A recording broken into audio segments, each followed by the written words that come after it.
Bonjour et bienvenue à cette vidéo.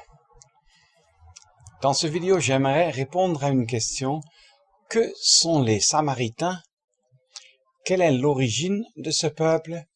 Et que pouvons-nous apprendre de ce peuple tel qu'il se trouve dans la parole de Dieu?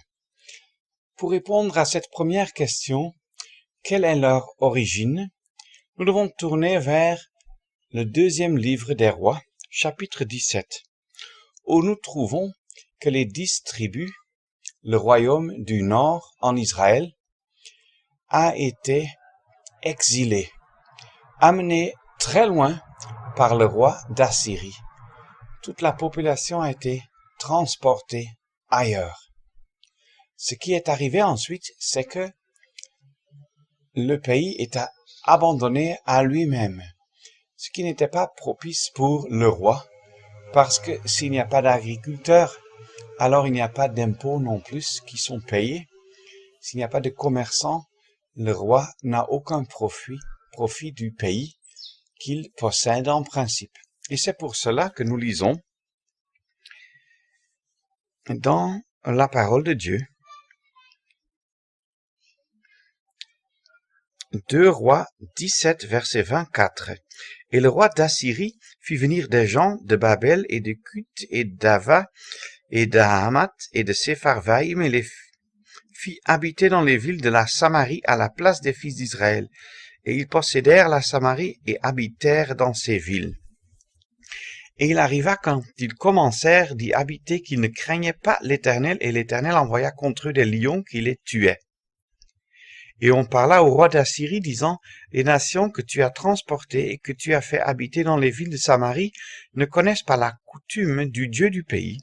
Et il a envoyé contre elles des lions, et voici ces lions les font mourir parce qu'elles ne connaissent pas la coutume du Dieu du pays. Faut bien comprendre que ces gens venant de loin, de Babel, d'Ava, de Hamath, ainsi de suite, c'étaient des païens, des nations animistes. Et ainsi, ils ont pensé que chaque région, chaque localité, chaque pays a ses propres dieux, ses propres idoles. Et que selon la localité où on se trouve, il faut révérer le Dieu, l'idole en question. Parce que si on ne respecte et révère pas le Dieu de l'endroit, l'idole de l'endroit, alors il enverra la punition, les jugements, tels ces lions-ci. Ils ont pensé que c'est une idole qu'il fallait ajouter à leur grand nombre d'idoles. Or, ce que le roi d'Assyrie ensuite fait, il envoie un prêtre qui était d'origine un sacrificateur quelque part dans la nation des 10 tribus. Il faut bien comprendre que ce n'était pas un sacrificateur de l'Éternel parce que ces sacrificateurs se trouvaient à Jérusalem, dans la Judée au sud du pays, dans le royaume des 2 tribus. Donc c'était déjà un homme qui vivait dans un compromis, parce que le nord était caractérisé par l'idolâtrie. Nous nous rappelons surtout un roi comme Akab qui, avec son épouse, était vraiment voué à l'idolâtrie. Et maintenant, ce prêtre, alors, leur enseigne comment il fallait combiner leur idolâtrie avec le service de l'Éternel. Ils ont ajouté alors la vision de ce prêtre sur le service de l'Éternel à leur idolâtrie. De sorte que nous lisons dans le verset 33, « Ils craignaient l'Éternel et ils servaient leur Dieu selon la coutume des nations d'où ils avaient été transportés. Jusqu'à ce jour, ils font selon leur première coutume. » Ainsi de suite. Et nous lisons qu'ils n'ont pas de crainte, de véritable crainte de l'Éternel et ne marchent pas dans sa voie, c'est-à-dire selon sa parole. Voilà l'origine, la naissance du peuple des Samaritains. Le nord et le centre d'Israël avaient été vidés par la transportation des 10 tribus loin par le roi d'Assyrie. Et maintenant, comme le pays était pratiquement vide, le roi a fait venir d'autres qui ont trouvé quelques rares personnes israélites dans le pays, mais pour le reste, rien que les animaux sauvages tels que les lions, et ils ont recommencé à cultiver le pays et à le garder, mais culturellement, linguistiquement, des païens, religieusement, des idolâtres avec un petit peu de mélange avec le service de l'Éternel. L'origine des Samaritains se trouve ici. Et l'origine de la haine que les Israélites portaient plus tard vis-à-vis des Samaritains, comme on le trouve dans les évangiles, vice-versa, l'origine de cela se trouve ici dans 2 Rois 17. Il n'y a jamais eu de la sympathie des Juifs pour les Samaritains à cause du fait que c'était des païens qui avaient mélangé un petit peu le service de l'Éternel à leurs propres idées idolâtres. Nous devons tenir cela devant les yeux quand on tourne maintenant vers leur développement historique et nous tournons vers Esdras, chapitre 4. Et nous y trouvons que ceux qui étaient dans le pays, lorsqu'un petit résidu des 2 tribus est revenu de leur captivité, alors nous trouvons dans le chapitre 4, Esdras 4, verset 1er, « Et les ennemis de Juda et de Benjamin entendirent que les fils de la transportation bâtissaient le temple de l'Éternel, le Dieu d'Israël, et ils s'approchèrent de Zorobabel et des chefs des pères et leur dirent, « Nous bâtirons avec vous, car nous recherchons votre Dieu comme vous, et nous lui offrons des sacrifices depuis les jours d'Esar-Hadon, roi d'Assyrie, qui nous a fait monter ici. » Et Zorobabel et Jéshua et le reste des chefs des pères d'Israël leur dirent, « Vous n'avez pas affaire avec nous pour bâtir une maison à notre Dieu, mais nous seuls nous bâtirons à l'Éternel. » Verset 4. Alors le peuple du pays rendit lâches les mains du peuple de Juda, et ils leur firent peur de bâtir, et ils soudoyèrent contre eux des conseillers pour faire échouer leurs plans durant tous les jours de Cyrus, roi de Perse. Voilà une première approche des Samaritains et des autres qui se trouvaient dans le pays, qui avaient été appelés dans ce pays par le roi d'Assyrie. Leur premier effort, ce n'est pas une attaque agressive, c'est plutôt un petit peu de gentillesse apparente à l'extérieur pour dire que nous aussi on sert Dieu. Nous en est différents, mais on sert le même Dieu. Alors, marchons ensemble, bâtissons ensemble le temple de notre Dieu. C'est une image qu'on peut appliquer à toute époque, y inclut la nôtre, où les véritables croyants devraient répondre comme le font ici les dirigeants du peuple d'Israël, Zorobabel et Jéshua, dire « Vous n'avez pas affaire avec nous pour bâtir le temple à notre Dieu. » Pourquoi pas? Parce que les Juifs étaient des vrais croyants, surtout ceux qui sont revenus à Jérusalem. Ils avaient à cœur de garder la parole de Dieu. Ils comprenaient la volonté de Dieu, qui voulait réellement que son nom soit loué et exalté à Jérusalem par le peuple d'Israël, ne serait-ce que par une très petite partie de ce peuple. Alors, ce que nous trouvons ici, c'est le refus catégorique de la collaboration avec ceux qui ne cherchent pas les intérêts de Dieu, qui n'ont pas Dieu à la première place. Et c'est déjà une leçon importante pour nous. Mais quelle est l'attaque des Samaritains? C'est vouloir se souder avec les Israélites pour finalement détruire l'œuvre de Dieu. Parce qu'ils leur firent peur, ils rendirent lâches les mains du peuple d'Israël. C'est comme ça encore de nos jours. Nous savons que dans la chrétienté, il y a des millions de ceux qui s'appellent chrétiens, qui se disent être chrétiens, qui se disent, nous aussi on veut louer Dieu, mais qui finalement rendent lâches les mains des rachetés. C'est la base même du mouvement œcuménique que nous trouvons dans le monde entier. C'est la base de beaucoup de mouvements, même de nos jours, où on veut toujours plus élargir, toujours plus inclure n'importe quelle congrégation. Mais c'est toujours, pratiquement toujours, aux dépenses de la vérité. Et le résultat final en est que le temple de Dieu n'est plus servi. L'assemblée de Dieu n'est plus édifiée. Alors, soyons vigilants s'il y a de telles approches autour de nous.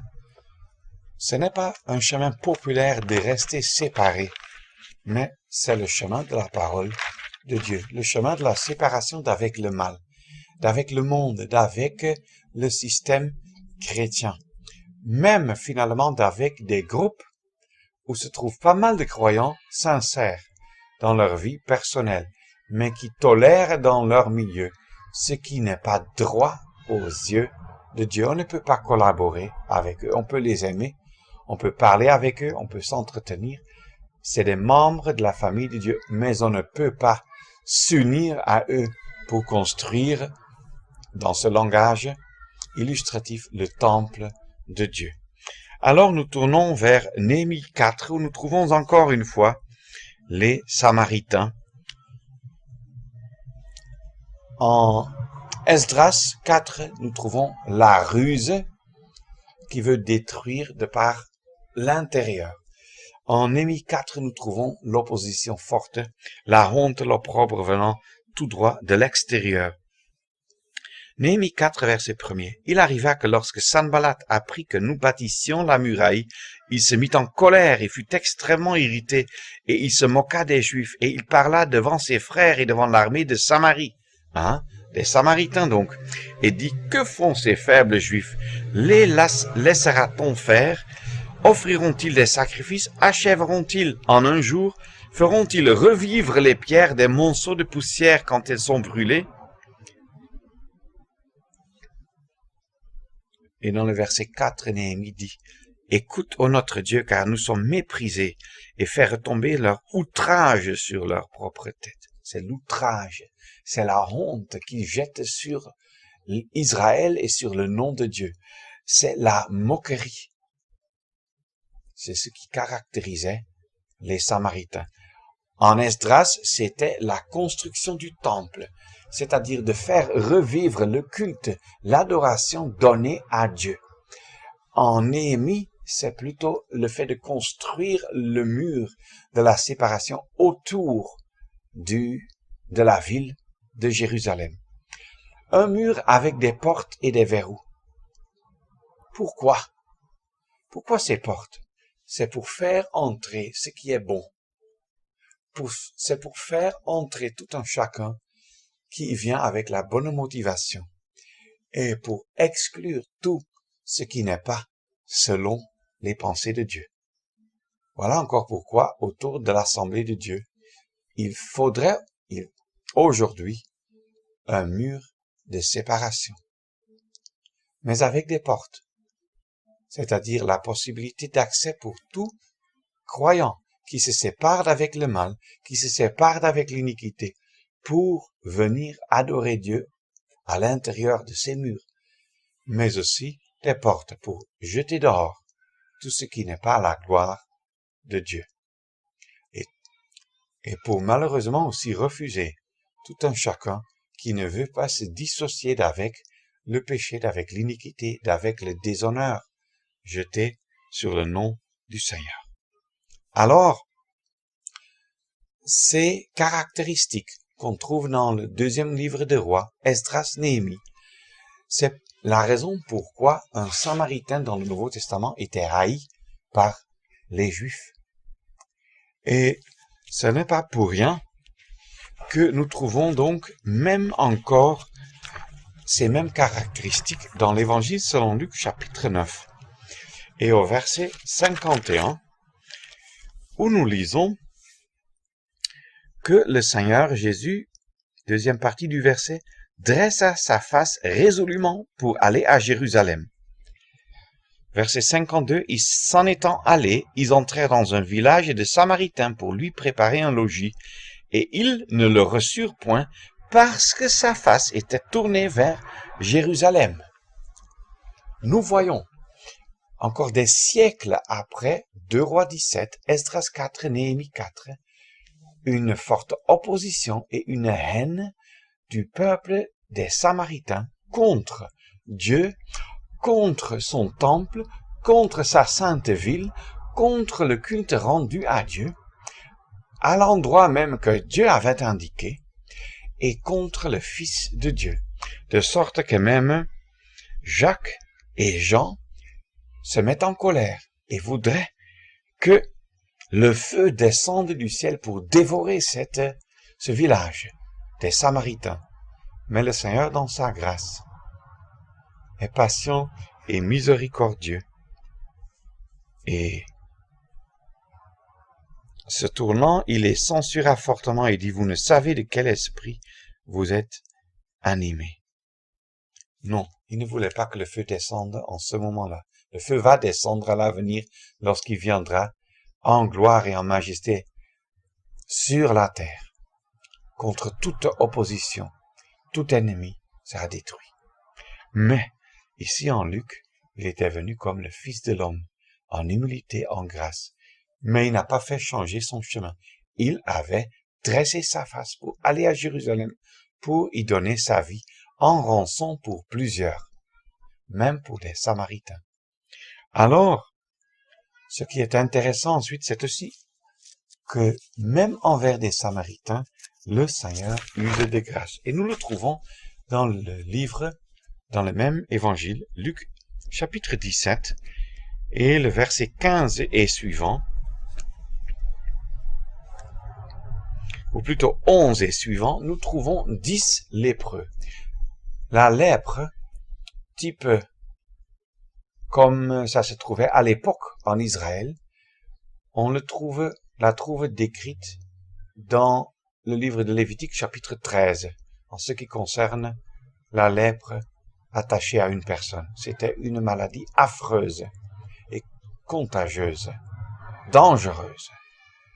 Et il fallait que les lépreux se tiennent à l'écart et à grande distance et crient « impur, impur » pour que aucun autre ne s'approche et ne soit infecté. Alors, ce que nous trouvons ici, 10 lépreux, 9 Israélites et un homme exceptionnel. Les 10 élevèrent, verset 13, la voix disant « Jésus, Maître, aie pitié de nous. » Et les voyant, il leur dit « Allez, montrez-vous au sacrificateur. » Et il arriva, qu'en s'en allant, ils furent rendus nets. Non seulement rendus saints, la santé non seulement leur était rendue, mais ils étaient même clairement nettoyés, purifiés. Ce que normalement était une tâche des sacrificateurs, comme instrument, bien sûr, de la part de Dieu.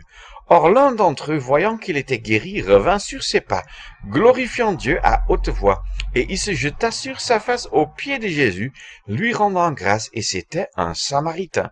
Et Jésus répondant dit, « Les 10 n'ont-ils pas été rendus nets, et les 9, où sont-ils?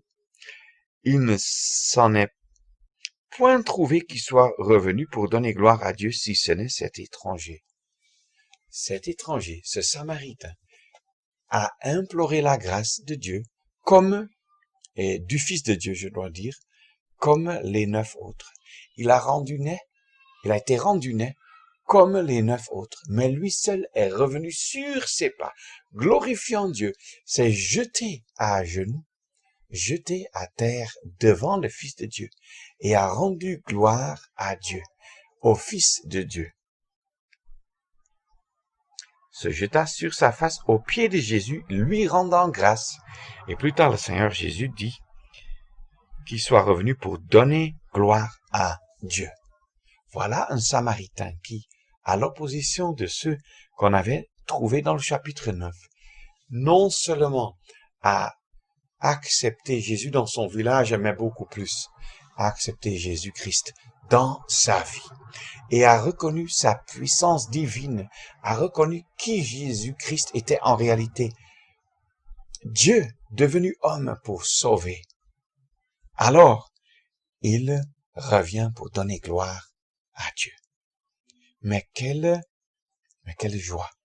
Nous trouvons ensuite encore ce que j'avais déjà dit dans l'Évangile selon Jean, chapitre 8, et le verset 48. Nous trouvons avec précision que un Samaritain, c'était comme un nom d'insulte en Israël, parce que les Juifs répondirent et lui dirent, c'est-à-dire au Seigneur Jésus, ne disons-nous pas bien que tu es un Samaritain? Et ils voulaient l'insulter, l'offenser, jeter de l'opprobre sur sa sainte personne. Le Seigneur Jésus, non plus à cette occasion, n'a fait descendre le foudre sur eux. Mais dans sa grâce, il a encore continué son service. Comme quoi? Comme le bon Samaritain. Parce que nous lisons dans l'Évangile selon Luc chapitre 10, tous les versets que je ne peux pas lire actuellement, mais nous y trouvons ce juriste, peut-on dire, cet homme de la loi d'Israël. Un docteur de la loi se leva pour l'éprouver, à partir du verset 25. Et il pose finalement la question au Seigneur Jésus, mais qui est donc mon prochain? Et qu'est-ce que le Seigneur Jésus répond? Il répond, regarde, dans une parabole, regarde un homme à mi-mort à côté de la route. Voilà le prêtre, le sacrificateur passe. Lui, il n'est pas le prochain de celui qui est à mi-mort, parce qu'il passe et s'en va à toute vitesse. Et ensuite le lévite qui arrive, qui fait de même. Il contourne la victime et s'en va à toute vitesse. Tu poses la question, qui est ton prochain? Je vais te le dire. Alors vient un homme, haï, méprisé de tout le monde, même par toi comme docteur de la loi, un Samaritain. Et nous nous rappelons Jean 8, ne disons-nous pas avec raison que tu es un Samaritain. Voici maintenant un Samaritain, un homme méprisé, arrive et plein de bonté et de miséricorde. Il s'approche de la victime, prend soin de lui, la met sur son âne et prend soin même du traitement qui doit suivre. Si donc on a la question, mais qui est mon prochain? Le prochain, c'est Christ, le bon Samaritain, miséricordieux, plein de grâce. Et qui est-ce que moi je suis? Qui est-ce que toi, docteur de la loi, tu es? Toi et moi, on était cet homme à mi-mort à côté de la rue, en route vers la perdition et la mort éternelle. Quelle leçon le Seigneur passe dans ce chapitre de Luc 10 à ce docteur de la loi. Et il n'a pas même honte d'ainsi s'indiquer comme étant lui-même le bon Samaritain, celui qui est plein de grâce et de bonté, mais méprisé, couvert de honte et d'opprobre par les hommes. Et nous trouvons encore la grâce du Seigneur Jésus envers des Samaritains, et notamment dans l'Évangile selon Jean chapitre 4, où nous trouvons une femme samaritaine, donc déjà méprisée. Et non seulement méprisée, parce qu'il est dit de même dans ce chapitre qu'il n'y a pas de relation entre les Juifs, les Israélites et les Samaritains. Non seulement elle était méprisée comme étant samaritaine, donc méprisée par les Juifs, mais elle était même méprisée par son propre peuple. Elle avait honte devant son peuple, c'est pourquoi en pleine journée elle partait au puits. Pourquoi? Parce que elle était pratiquement une prostituée. Elle vivait déjà avec le 6e homme. Et le Seigneur Jésus lui fait grâce et lui montre qu'il dispose de l'eau vive qu'il veut aussi donner à elle pour qu'elle n'ait plus jamais soif. Et bien sûr, ce n'est pas pour boire, mais c'est pour satisfaire les besoins de son âme qui n'étaient jamais apaisés. Les besoins de son âme qui soupirait d'après du vrai amour, mais qui n'en trouvait pas parce que même ce sixième homme n'avait pas pu satisfaire son cœur. Et là maintenant vient l'homme Christ Jésus, qui, ce que les Juifs ne faisaient jamais, traversait la Samarie pour arriver à Sichar. Et à la fin de l'histoire, toute la ville des Samaritains a cru au Seigneur et a reconnu qu'il était non seulement le sauveur des Israélites, puisque le salut est d'entre les Juifs, mais qu'il était justement le sauveur du monde. Quelle grâce si on découvre un tel comme étant son sauveur. Toute une ville. Et nous tournons encore vers les Actes. Et nous trouvons dans les Actes chapitre 8 que Philippe arrive dans une ville des Samaritains, où autrefois il y avait un marabout, un sorcier, Simon, qui étonnait les gens et qui les avait sous son emprise. Mais à la fin, lui-même est déclaré comme allant en enfer à cause de son désir du pouvoir et de l'argent. Mais beaucoup de gens sont sauvés. De sorte qu'en en Acte 9, verset 31, tu trouves que l'assemblée par toute la Judée et la Galilée et la Samarie était en paix et croissait par cette consolation du Saint-Esprit. Ce que nous trouvons là, c'est que la distinction claire et nette, et même la haine qui régnait entre Israël et les Samaritains, est finie dans l'assemblée. Dans l'assemblée, si on est juif, si on est samaritain, ça n'a aucun rôle. Ça n'avait aucun rôle et aucune importance à l'époque. Ça n'a non plus de l'importance de nos jours. De nos jours, il n'y a pas d'assemblée ou église messianique ou israélite, samaritaine. Bon, les Samaritains n'existent plus, sont inconnus de nos jours. Pas d'église française, hollandaise, camerounaise, congolaise. Même d'avoir dans son appellation le mot européen, africain, camerounais, vraie église au Cameroun, etc., véritable église congolaise, etc., c'est du non-sens à la lumière de la parole de Dieu. Il n'y a qu'une seule et véritable église de Dieu sur la terre, c'est l'église qui est la propriété de Dieu, invisible aux yeux des hommes, mais à laquelle appartiennent tous ceux qui sont véritablement des rachetés de Christ. Et notre origine, la race, le pays, l'appartenance ethnique, etc., ne joue aucun rôle et n'a aucune importance selon la parole de Dieu. Et que le Seigneur nous donne la grâce de ne pas courir après ces vaines appellations, et notamment de nos jours, où non seulement des Juifs convertis appellent leur congrégation messianique, mais même des chrétiens d'entre les païens qui veulent retourner sous la loi et garder et maintenir des institutions juives liées à la loi et s'appellent maintenant Église messianique à Montréal, Église messianique à Kinshasa, ainsi de suite. C'est du non-sens et c'est une opposition claire et nette, une désobéissance claire et nette à la parole de Dieu. Il n'y a qu'une seule église, une seule assemblée. Et donc, au niveau local, il n'y a qu'une seule assemblée non plus. C'est l'ensemble de tous les rachetés dans cette localité et de faire des repartitions dans cette église selon Luther, Calvin, selon les dons, donc charismatiques, selon adventiste, ainsi de suite. C'est pas fondé sur la parole de Dieu, mais non plus de faire des divisions selon les lignes ethniques ou nationales. C'est à l'encontre de la parole de Dieu.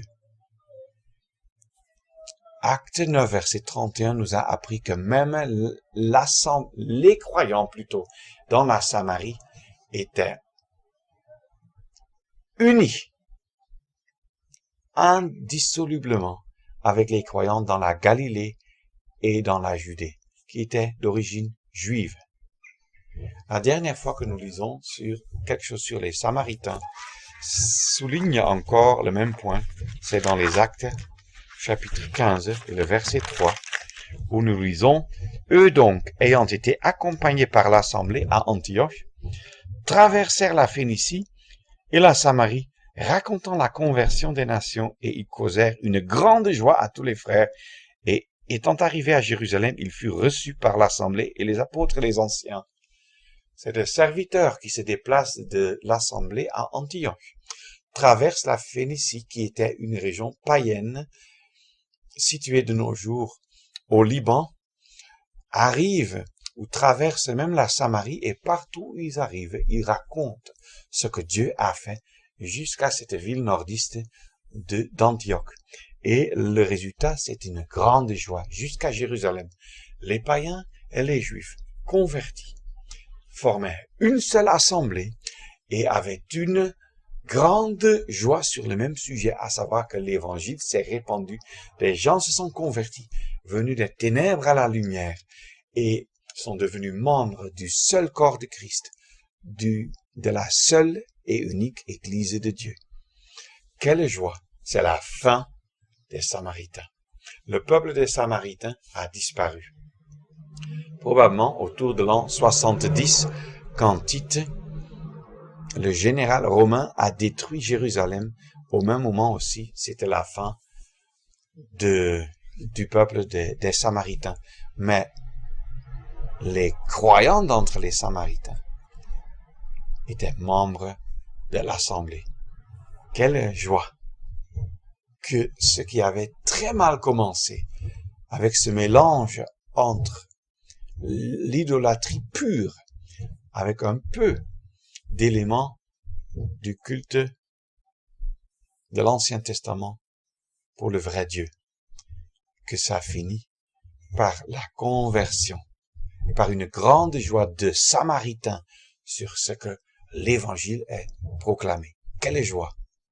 Que le Seigneur en soit loué et que nous puissions apprendre des leçons, les leçons importantes des diverses étapes que nous avons trouvées dans la parole sur ce peuple et sur ce que Dieu y a fait.